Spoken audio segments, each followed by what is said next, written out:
Hello and welcome to our presentation of nutrition and proactive strategies to prevent digestive disease and obesity. My name is Catherine Mulvale and I'm the Executive Director for the Canadian Digestive Health Foundation. Thank you very much for joining us this evening. The Canadian Digestive Health Foundation is here to help you. We are the foundation of the Canadian Association of Gastroenterology and are supported by physicians and scientists who specialize in digestive health and disease. It is our mission to empower people like you to take control of your digestive health with confidence and optimism. The Foundation would like to thank the Public Health Agency of Canada for partnering with us on this event. Without their support, this session would not be possible. We hope to provide each of you with valuable information that you can use in your everyday lives and when speaking with your health partners. Our expert this evening is Dr. Desmond Ledden. Dr. Ledden is a professor of medicine at Dalhousie University and adjunct professor at the University of Limerick, Ireland. He graduated from Trinity College in Dublin and completed his residency at Queen's University and at the University of Toronto. Dr. Ledden chairs the nutrition section of the undergraduate curriculum at Dalhousie. He's director of training for the World Gastroenterology Organization with responsibility for centers in 14 countries. He chairs the Canadian Association of Gastroenterology Guidelines Committee on colon cancer screening, as well as the Committee on Patient Wait Times. Research interests for Dr. Ledden include the humanities, cancer screening, patient access to care, and education transfer to developing countries. Dr. Ledden believes that sharing of information, such as what we will be doing tonight, is essential if we are to reduce the burden of illness and sustain our healthcare system. Now let's get started. I'll turn it over to our expert. Welcome, Dr. Ledden. Well, thanks very much, Catherine, and welcome everyone who's joined in. Great to see so many people online, and it's a great pleasure to be able to share some of this with you. So just to start, what we want to do in terms of objectives is first of all define what we mean by nutrition, and then we want to look at some of the principles of what makes up good nutrition, and understand the role of nutrition in maintaining health and preventing disease, which is really important, and then hopefully learn some practical steps that you can take to help prevent digestive disease and obesity. And so if we get through that, we'll be doing pretty well, I think. So the first question is about why, obviously, everyone who's logged in tonight does care, but why should we all care about nutrition? Well, digestive diseases, many of them chronic and serious, like Crohn's disease and ulcerative colitis, affect a huge number of people in this country each year. And First Nations people are even more likely to be affected by digestive disorders. Many digestive disorders and many other illnesses are related to poor nutrition. And the obesity problem, of course, as we all know, is a really big problem, with 1 in 4 Canadians now considered obese and even a larger number who would be overweight. And obesity contributes to poor health outcomes in all kinds of important ways. Nutrition is all about the nutrients in the food and how our bodies use those nutrients and the relationship between diet, health, and disease. And what we're going to do in the next little bit is jump into some of the principles behind it. I hope you won't find it too technical. I don't think you will. But it is important to understand the terminology and the sort of conceptual framework behind discussions on nutrition. So nutrients are substances that the body uses for structure or function, and you've probably heard people talk about macronutrients. And macro means big, so these are nutrients or substances which we need in large amounts, and it primarily refers to the proteins, fats, and carbohydrates, and we need lots of these. These are sort of the big building blocks of our nutritional intake. Micro meaning small or very small, are substances which are essential to health, but our bodies only need them in very small amounts, and these include, of course, the vitamins and the minerals. Just because they're micro amounts doesn't mean they're not very important. They're just as important as the macronutrients, but we don't need a lot of them. And I guess we don't usually think maybe as water as a nutrient, but it really is important to get enough water in to maintain not just digestive health, but kidney and other forms of health as well. And, of course, in the developing world, access to clean supplies of water is a really big problem. This next slide is maybe one of those ones that's a little bit technical, and you can file this or not, but it kind of gives you some of the background. So on the left-hand side of this slide are the groups. CHO is shorthand for carbohydrate. Then there are proteins, and then there are fats. And these are the macronutrients that we referred to earlier on. And then there, in the next column, in the next row, are the minerals and the vitamins. If we go back to the carbohydrates, they can be subdivided into monosaccharides, which are single sugar carbohydrates, or disaccharides. Di means two, or polysaccharides, and poly means many. And if we go again to the right-hand side and look at monosaccharides, the main ones are glucose, fructose, and galactose.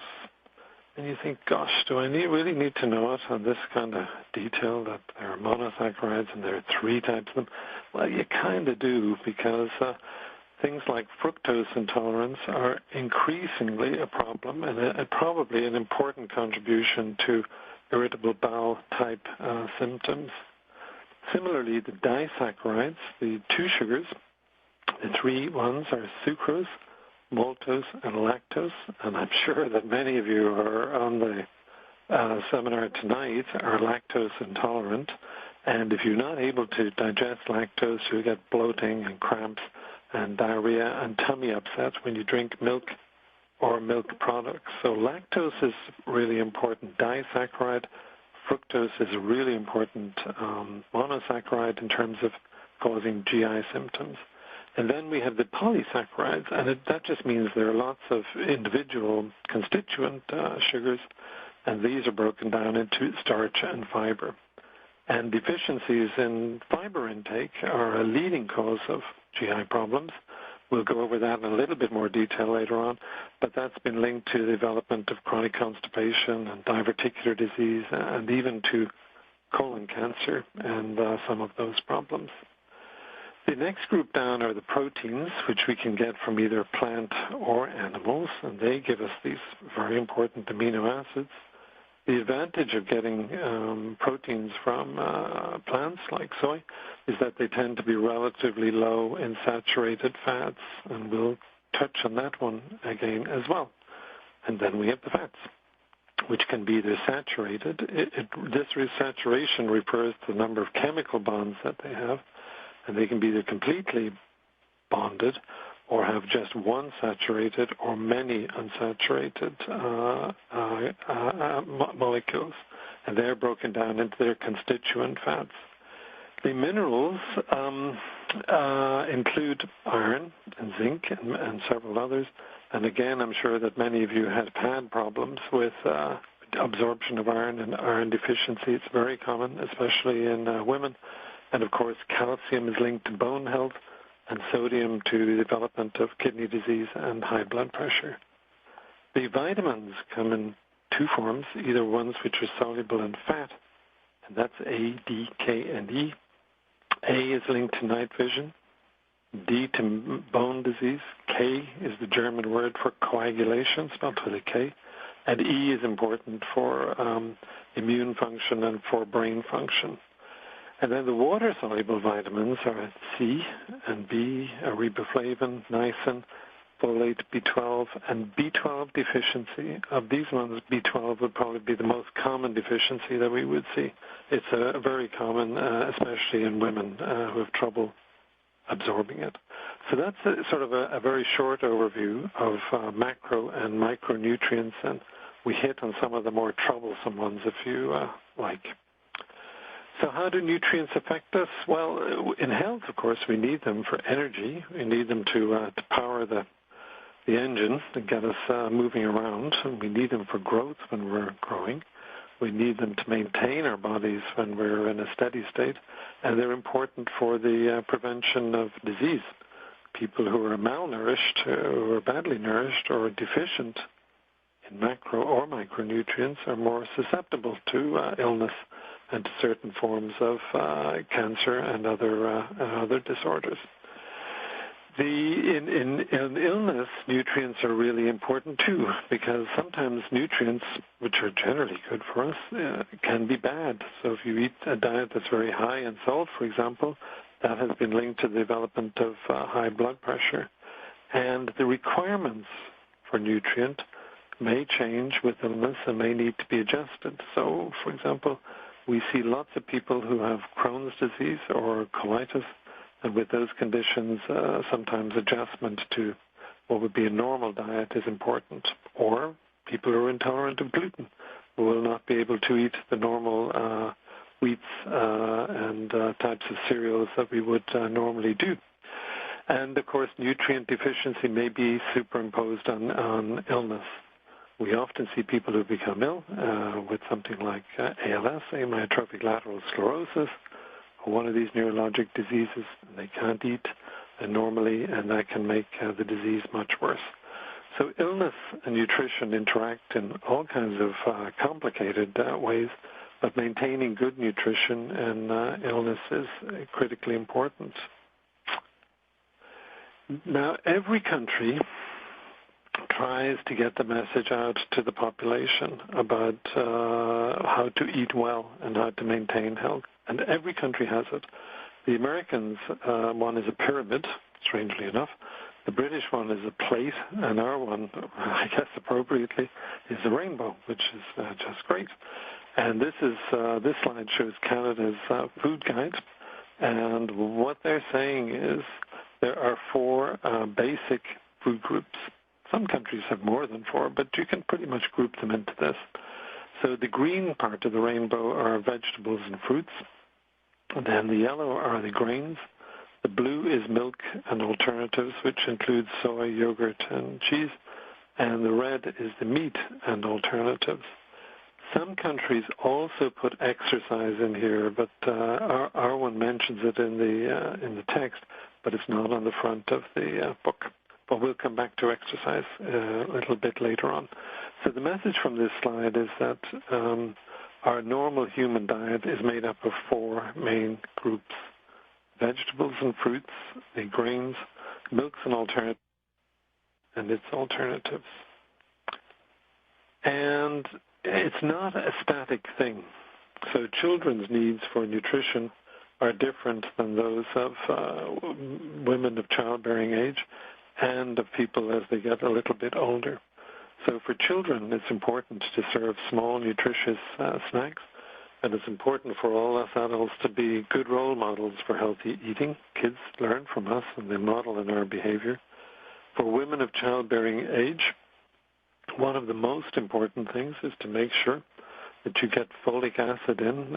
Folic acid is very important in preventing defects in what's called the neural tube, the brain and spinal cord of developing fetus, and critically important to get that in and prevent that from happening. It's partly done by folate being added to bread, but supplementation is generally recommended as well for anyone who may become pregnant. And it's important to remember that not everyone who becomes pregnant intended to become pregnant. So if it's a possibility at all, it's safer to be on it than not on it. And then for men and women over the age of 50, Health Canada recommends that everyone over 50 takes 400 units of vitamin D daily. That message, for some reason, doesn't seem to have gotten out, and the majority of people whom I see are not taking vitamin D, although they're over 50. Vitamin D is a really strange one. It's sort of more of a hormone than a vitamin, and it's really important in terms of immune function and all other kinds of stuff. The evidence for prevention of colon cancer is really pretty good, and most family docs whom I know are taking vitamin D, which has got to tell you something. The other thing to watch out for over 50 And the bad news is actually that this happens over 20, is that your energy requirements drop as you get a little bit older. They start dropping at about 18 or 19, actually. So energy is dropping requirements fast as you get older. You're tending to slow down a little bit, so that's easy to put on weight when that happens. And you've either got to maintain exercise or increase exercise or cut your food intake as you get older if you want to maintain your weight. How much food do we need? Well, we've talked about the 4 groups with vegetables and fruits, the grains, meat, and milk and alternatives. And then this slide shows the number of food servings per day recommended by Canada's Food Guide. And you can see that it changes from childhood through to older age. So what you should do at this point is go back over this slide again, or grab a pencil and a piece of paper now and find your gender and find your age and write down the number of servings of vegetables and fruit and grain and milk and alternatives and meat and alternatives which you ought to be taking if you believe Canada's Food Guide. And most of us kind of do. I mean, it's really well done, and the science behind it is as good as it gets. So I think it's a little bit tricky, but it's worth doing.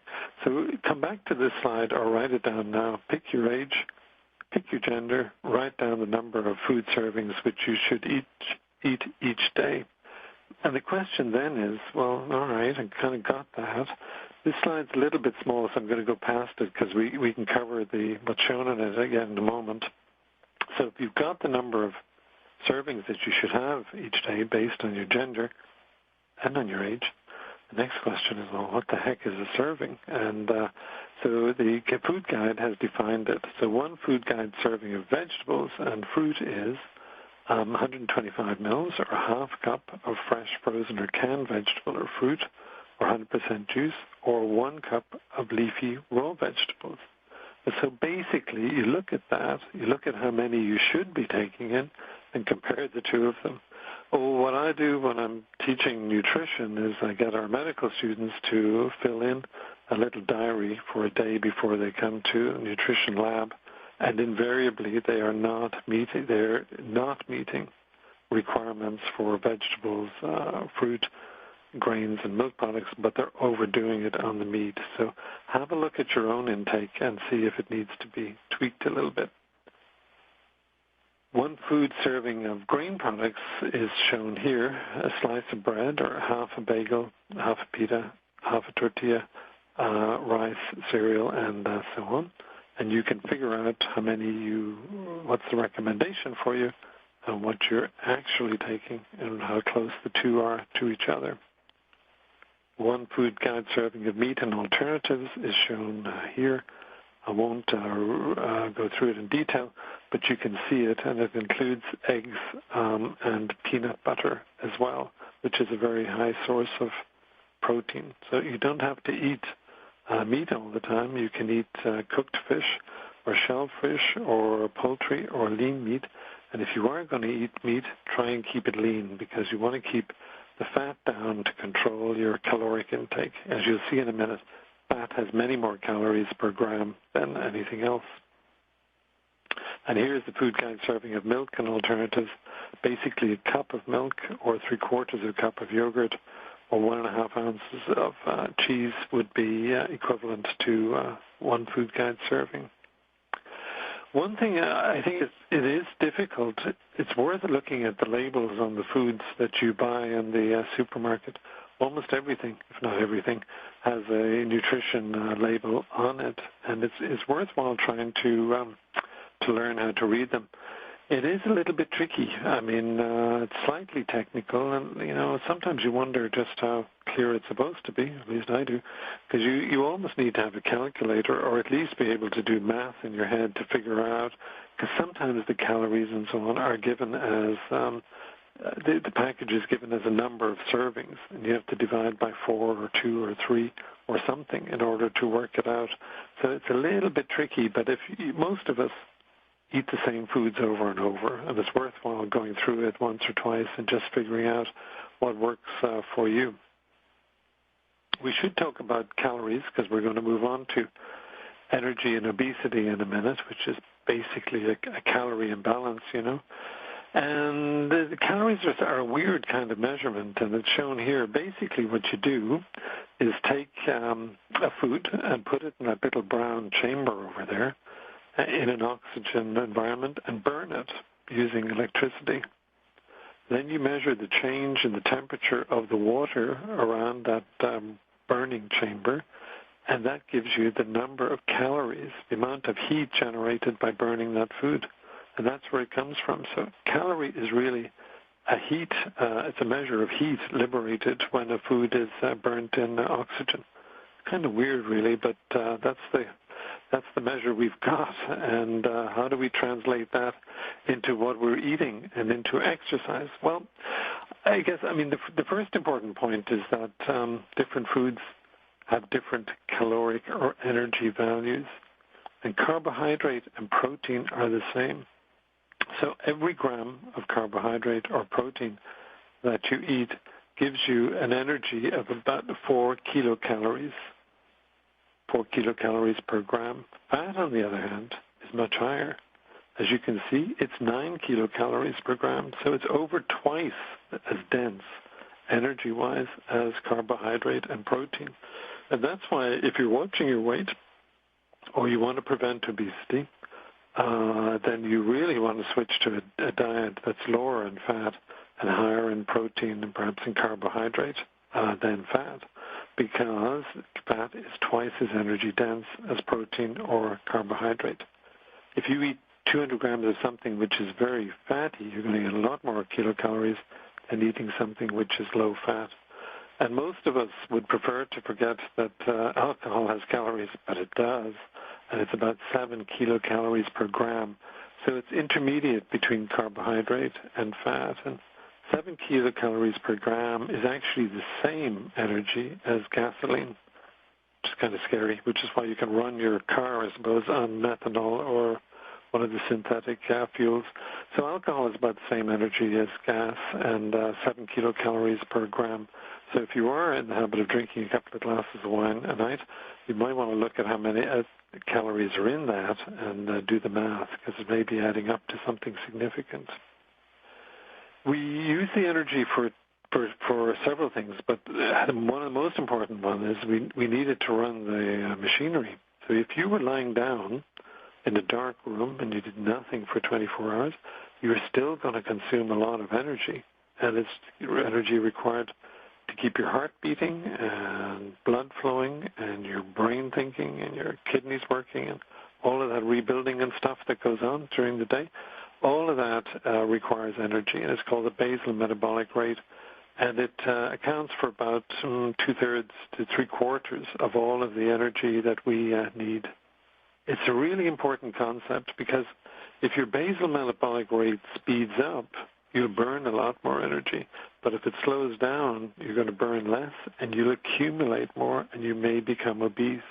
And some of the things which prevent obesity, like exercise, not only burn off energy, but they raise your metabolic rate. So athletes have very high metabolic rates because they've got a lot of muscle, which requires a lot of maintenance energy. Movement also requires energy, and if you have excess energy taken in over and above what you need for basal rate and for exercise, you're going to store it, and you're going to store it in the form of fat. So weight gain happens when you consistently take in more calories than you are burning off.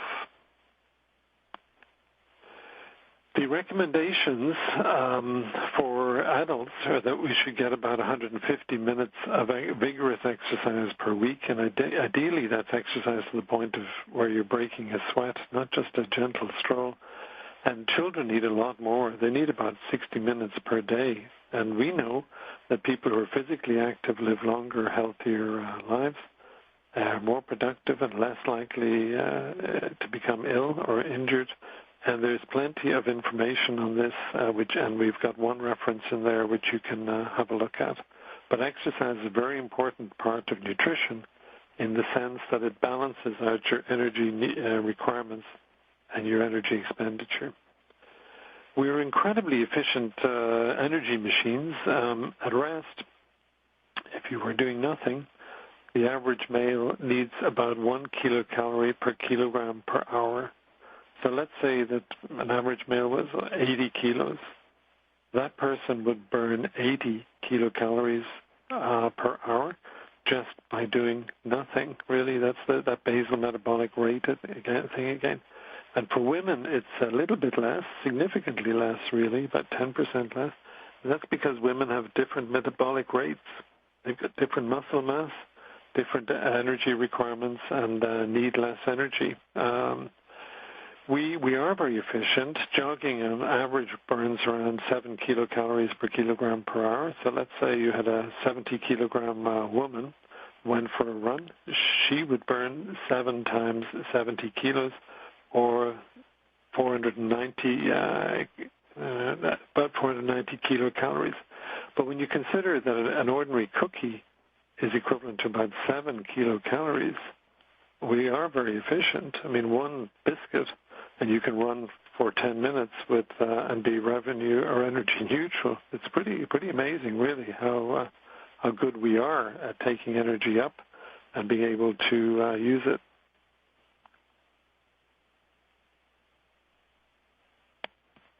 Sorry, just click this slide here. There we are. This is an important concept too, and I'm not sure how many of you would have heard about it. It's called body mass index, or BMI, and it's kind of the unit that we use. If you have somebody who's 80 kilos and is short, it's a very different proposition than you have somebody who's 80 kilos and is very tall. So body mass index relates weight and height. And if you do the calculation for that, and there are all kinds of online calculators, it's very easy to do. Just Google it and you'll find it. You can figure out your own body mass index. And we know from population studies that a body mass index of between about 20 and 25, 26 is associated with the lowest death rate, with the lowest mortality. Then if your body mass goes below that, if you're getting very thin, mortality starts to rise because you're malnourished and your immune system is taking a hit. And if your body mass index goes above that, into the overweight and then into the obese range, mortality starts to rise again because all of those other illnesses start to appear, like high blood pressure and kidney disease and diabetes and strokes and heart attacks and stuff. So BMI is really important. So if you don't know what yours is, it'd be worth calculating it later on and just having a look at where you are on the graph. So let's leave that theoretical background behind, if we might, and we'll move on to something a bit more clinical. And we're going to talk about nutrition and digestive health. How does nutrition link to digestive health? Well, there's a tremendous amount of research going on about the relationship between the food that we take in and the bacterial population in the colon or large bowel, which is called the microbiota. And enormous amount of work going on nationally, and we've got some real experts in Canada in this area, and internationally as well, looking at it. And it turns out that there are more bacterial cells in us than there are cells in us, which is kind of weird. I mean, there are more bugs than us in us. It's a little disconcerting, really. And right now we're up to about 10,000 different tribes of bacteria in the colon, in the large bowel. The thing is, the food that you eat determines which bacterial populations will grow. And some of these bacterial populations are very friendly to you and protect you, but some of them are pretty aggressive. And if you eat foods that grow the wrong type of bacteria, those bacteria can talk directly to your immune system, and they can do all kinds of weird things, like change your weight. There's pretty good evidence from rats that they can change your mood, so the type of food that you eat can change the bugs, and the bugs in turn can change how you feel, and they can even change your basal metabolic rate. Amazing, really. So there's an enormous amount of work going on looking at nutrition bacteria, how the bacteria talk to the immune system, and how the immune system affects us. And I think it promises to be a very helpful area in the future.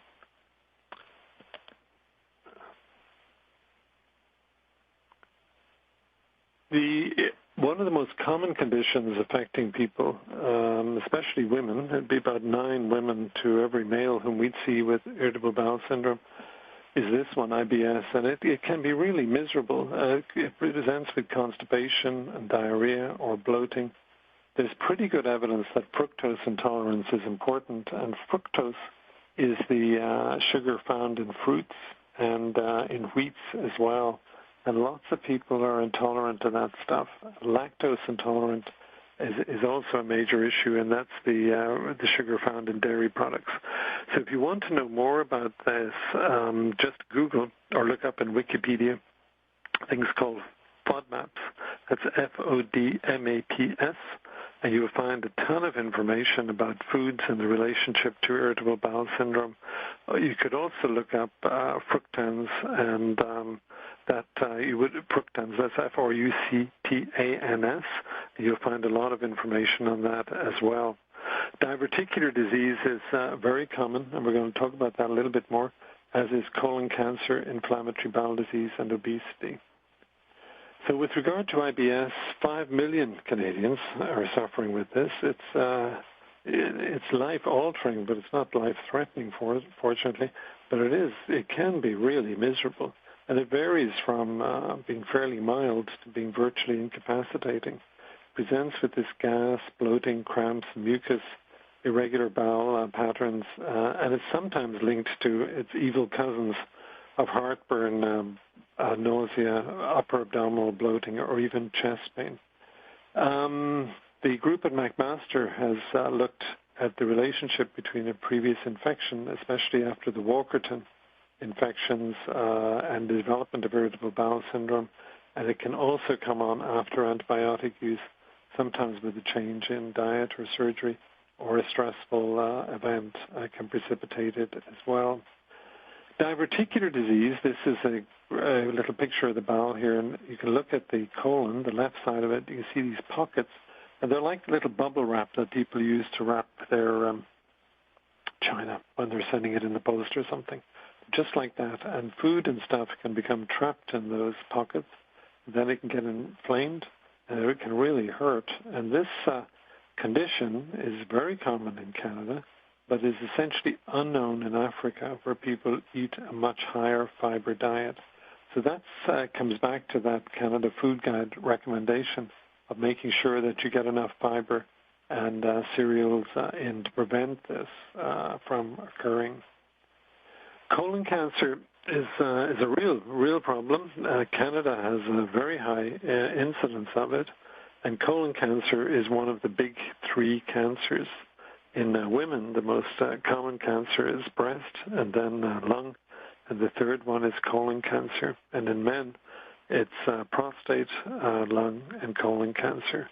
It's the second most common cause of cancer deaths. It's unfortunately not just a really terrible thing to happen to someone, but it's a terrible thing in terms of the healthcare system burden as well, because it's very expensive to treat it. About 22,000 Canadians will be diagnosed with colon cancer this coming year, and almost a third will unfortunately die of it. If it's caught early, it's very treatable. And of course, it can also, to some extent, be prevented by diet. We talked a little bit about fiber, and there's some evidence for that, but there's really pretty good evidence that vitamin D is important in the causation of colon cancer. And I think following that Canada guide on starting vitamin D if you're over 50 is a pretty good idea. So a diet high in fat appears to increase the risk. High fiber vegetables and fruits may lower it. Vitamin E may be certain, probably vitamin D, or use of aspirin may also lower the risk. Smoking and obesity increase it. Obesity seems to increase the risk of most cancers, actually. Physical activity decreases the risk, and these non-steroidal drugs may decrease it too. But you've got to be careful with aspirin and its friends. They're not without complications and side effects, and So don't start on one of those without asking a pharmacist or your family doc about it. Another illness that we should talk about is inflammatory bowel disease, and there are two separate illnesses, really, ulcerative colitis and Crohn's. These affect about 250,000 Canadians, and Canada has one of the highest rates of this in the world, and Nova Scotia has the highest rate in Canada. So as far as we know, Nova Scotia is ground zero for Crohn's disease. We have the highest incidence of this disease in the known universe, unfortunately, and we see a great deal of it. I mean, it's so common that in this country that we would see new cases most days, whereas in some parts of the world, they've never seen it, and they keep asking us to tell them a bit about it, but it's unknown. And it was unknown before 1932, and Crohn first described that illness in the late 30s. It's now become pretty clear that the gut bugs, the bacteria in the gut, are an important part of Crohn's disease and ulcerative colitis. There is an important genetic part to it as well. The genes are being mapped, and there are about 54 genes involved now. And there's an environmental trigger as well, which we don't completely understand. So let's move on to obesity. Then we'll wrap it up and take some questions. So the definition of obesity is defined as someone with a BMI over 30. And you know what a BMI is now. That's the graph we looked at earlier on that relates your height and your weight. And the government, CIHI, I think, is responsible, does the community surveys of health regularly. They published their data recently, actually, and you can find it online if you look. And the latest data is about 1 in 4 Canadians are obese, and another significant percentage are overweight. Being obese doesn't mean that you're well-nourished. Obese people can be severely malnourished and can be certainly micronutrient deficiency. And the reason that there's an ATM there is that obesity is a bit like your bank account, right? If you consistently put more in terms of energy and calories in our case rather than dollars, then you take out, it'll accumulate. It'll build up. We're pretty efficient storage machines. And if you're running a surplus all the time in terms of your balance between calories in and calories spent, then you will accumulate calories and you will become obese. In terms of how to prevent it, well, one important thing is back to the macronutrients, and most recommendations are that no more than 20% to one-third of our caloric intake should consist of fat. So one important part of preventing obesity is to limit the amount of fat that you're taking in. And the obvious thing there is to look at the junk food, and also look at meats, and whether you make sure that you eat lean meat as opposed to fatty meat, and keep the calories down that way. We need about 1 gram per kilogram of protein per day, and the rest of it is carbohydrate. But the most important thing is stick to low fats when you can, to limit the amount of calories that you're taking in. And then the other issue is you need to know your requirements. Your caloric requirement changes with age. It's fairly easy to calculate, actually, and you can find that online quite easily. Control your caloric intake with fats and with alcohol. Read the labels and watch that portion size. The portion sizes have been growing over the years, and you're probably aware of the controversy in New York as they're trying to ban these huge servings of pop, which are very calorie dense. And then control your calories and watch the exercise. Exercise burns calories. It adds muscle, which requires a lot of calories just for maintenance. And importantly, it steps up your basal metabolic rate. It makes your engine turn over faster, and you burn more calories even when you're doing nothing, which sounds pretty good, really. In terms of achieving a healthy weight, well, the first question is, where are you now? The next thing is, where do you want to get to? Get a scale and weigh yourself every morning, even though, it's pretty funny. In the clinic, we weigh everyone who comes into the clinic. Everyone invariably says, oh, do I have to get up on that scale? No one wants to do it. But once you start looking at it and And once you start looking at it and you start monitoring it, it can be controlled. Is there room for improvement in your exercise regime? Well, some of it, we're all very busy, and the thing to do is to just schedule in exercise as part of your daily life. If it's important enough to go to a meeting, then it's important enough to take 15 or 30 minutes to walk home instead of taking the car or the bus. And do reward yourself occasionally, because if you're going through this regime, you should give yourself positive reinforcement. In terms of recommendations for a healthy diet, Health Canada's recommendations are here. I think these are really good ones, actually. This is the top 12 from Health Canada. And you could do a lot worse than print off this slide and stick it on your fridge. So eat at least one dark green and one orange vegetable per day. That seems pretty straightforward. Prepare vegetables and fruit with little or no added fat, sugar, or salt. Eat vegetables and fruits more often than juice. Make at least half of your grain products whole grain each day. The evidence for this is very good. There's a recent publication from England showing that eating whole grains as opposed to just plain white breads can reduce the risk of colon cancer by a third. Amazing, really. I mean, we don't have drugs that are as powerful as that.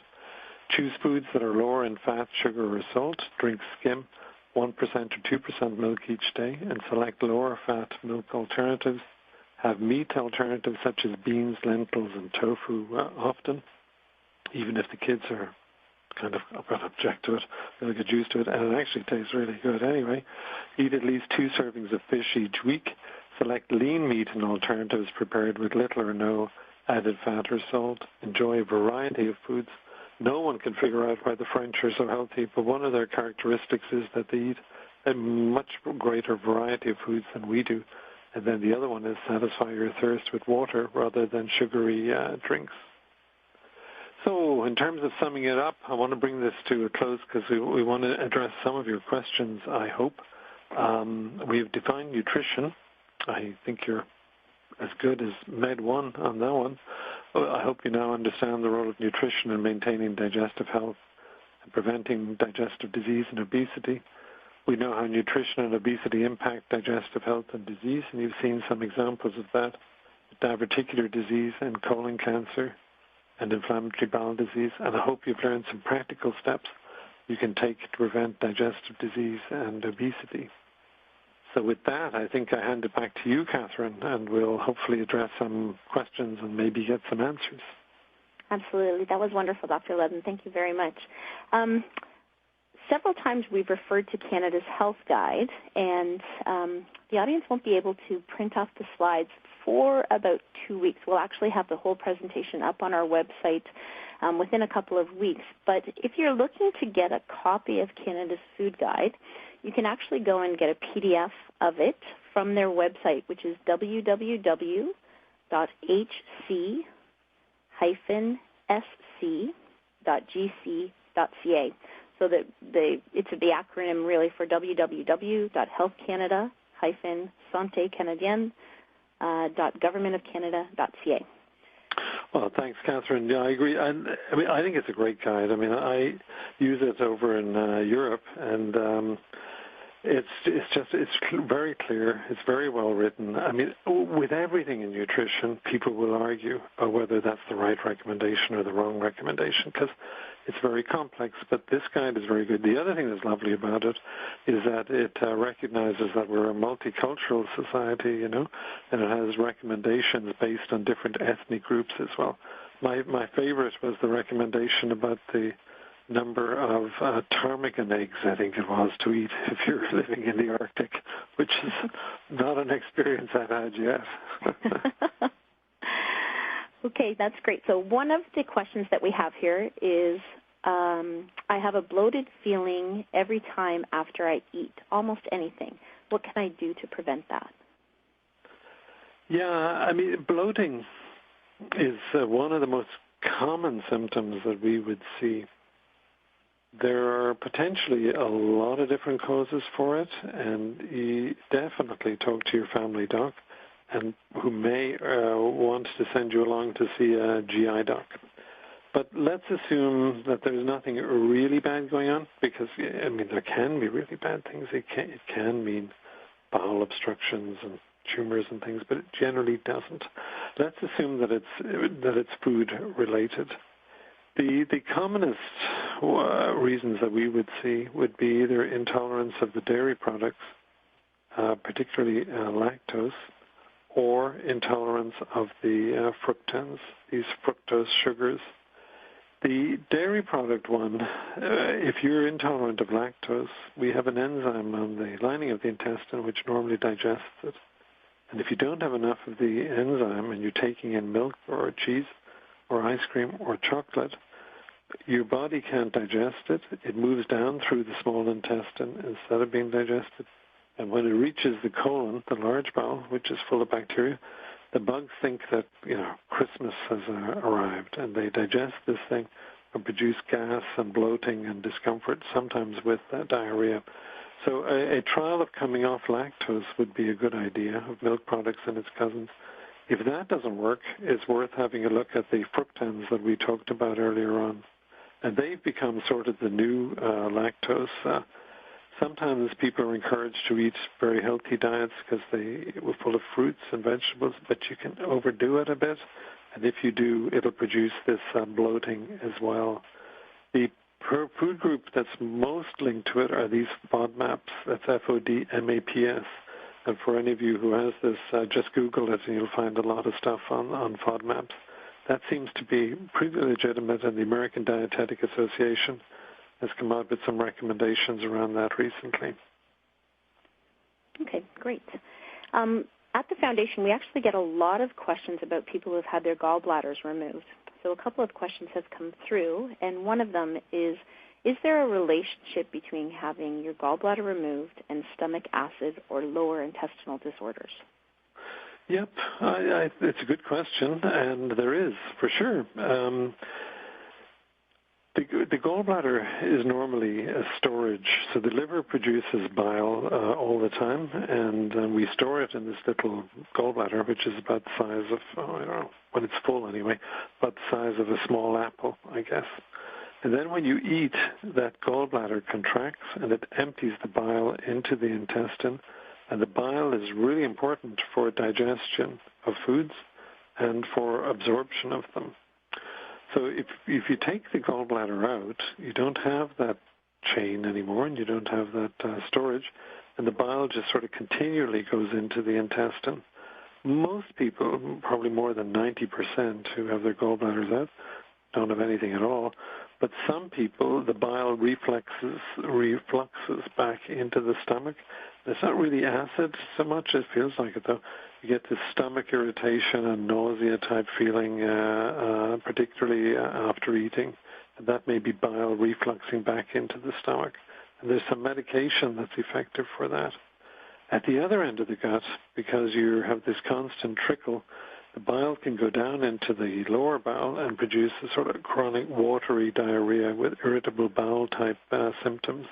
And that one responds very, very well to a medication called cholestyramine, which binds the bile salts and just cuts that off. So, yeah, the answer is yes. The majority of people don't have any trouble. Some people have a lot of trouble at one or other end, but it's usually pretty treatable. Okay, great. Another question is, I have diverticulitis and take Peg-Lite when constipated. Is there something else I can take or something that I can do that may help? Yeah, so let's go back to the diverticular story again for a second. So the diverticulum, if any of you go to Pompeii, and I hope you do, and go into a Roman house, the diverticulum was the little closet off the hallway where they hung their cloaks when they came home from work. So it means an opening off the main opening. So these diverticuli in the colon are little pockets in the bowel where the bowel has bulged out, usually from chronic constipation. Many people who have diverticular pockets do not have the inflammation. And in medical speak, when we add itis to the end of anything, it means inflammation. So tonsillitis means inflammation of your tonsils, and appendicitis means inflammation of your appendix, Diverticulitis means inflammation of the diverticuli. If diverticulitis is not the same thing as having diverticular disease, and most people who have diverticular disease never get diverticulitis, if you get recurrent episodes of diverticulitis with pain and fever and going to emergency and stuff, really more than one or two of them is an indication for surgery on that section of the bowel. If you just have diverticular disease, what you want to do is increase the amount of fiber in your diet if you can.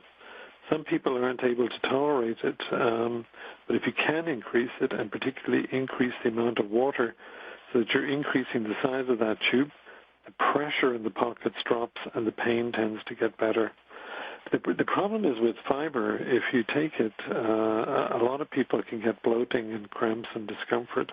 But one, and I'm not selling any products, that is worth trying is psyllium, and you can get that either at the health food store or in the form of Metamucil, and we use that a lot. The advantage of psyllium is that the fiber is not digestible by bacteria, so it tends not to cause this bloating and discomfort. So, yep, make sure your water is okay, intake is okay, get lots in. Make sure you're getting some exercise. Make sure you're getting some fiber, either in the form of vegetables and fruits or psyllium, and added that into. And in terms of laxatives, the one that we and the pediatricians would prefer would be these polyethylene glycol ones. They seem to be the least toxic. Okay. Do you have a recommendation for how much fiber people should be trying to get in their diet every day? Well, Catherine, I'd make the same recommendations as the Canada Food Guide. I mean, we all need to individualize our intake to our age and our gender. So I would send people back to that food guide and have a look at it. Look at your age, look at your gender, look at where you are, look at fruits and vegetables intake and cereal intake, and crank it up that way. And don't forget the water. We tend not to drink very much, and the bowel really needs water with fiber to get bulk for bowel health. Okay, great. So we've just got about 3 minutes left, so we'll try to squeeze in a couple of more questions. Sure. We have several people on the line, I believe, that are suffering from IBD, either from Crohn's disease or ulcerative colitis. So we have 3 different questions. I'm going to try and put them all together because I think you can answer them together. Okay. So it says, I've recently been diagnosed with IBD and my doctor says to eat anything, but is there certain foods that I should be avoiding or is it trial and error? That's one question. Another one that's related says that I've been told that Crohn's can be managed by diet. Is that really true? And the third part there is, apart from medications and regular exercise, is there anything that I can do to keep a Crohn's patient in remission? Right. Well, thanks. Those are all great questions, and I wish we had more time to address them. There's no question but that diet is very important in the causation of Crohn's and ulcerative colitis. In developing world countries, Crohn's disease is unknown. So straight south of Halifax is Bolivia, and in Bolivia they've never seen Crohn's disease.